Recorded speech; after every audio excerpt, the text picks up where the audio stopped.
Hi there, it's Amanda from Hinman Holistic Health, and I'm so excited to share a special invitation for you to join me and our community next Wednesday, May 25th, for our most recent masterclass. We're going to be talking all about releasing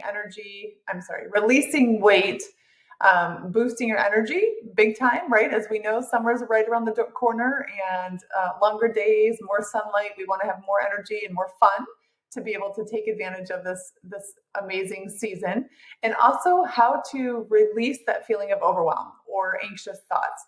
And in this masterclass, we're going to kind of dive deep. I really want to be sharing with you. I mean, I've been doing this work with dozens and dozens of women over the last, you know, 6 to 10 years.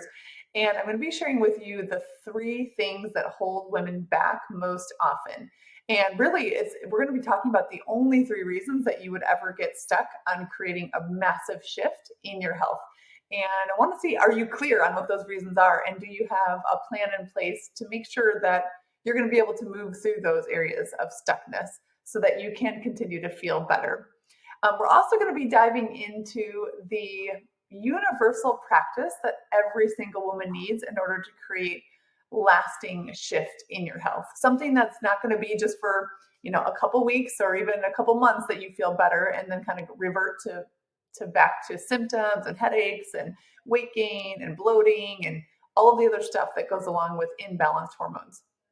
And finally, I'm going to be sharing a couple of my secrets for rapid resolution, rapid relief from bloating and constipation in particular.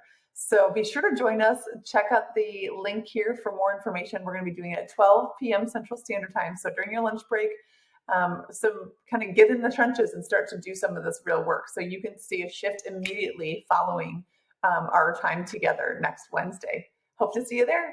Thanks.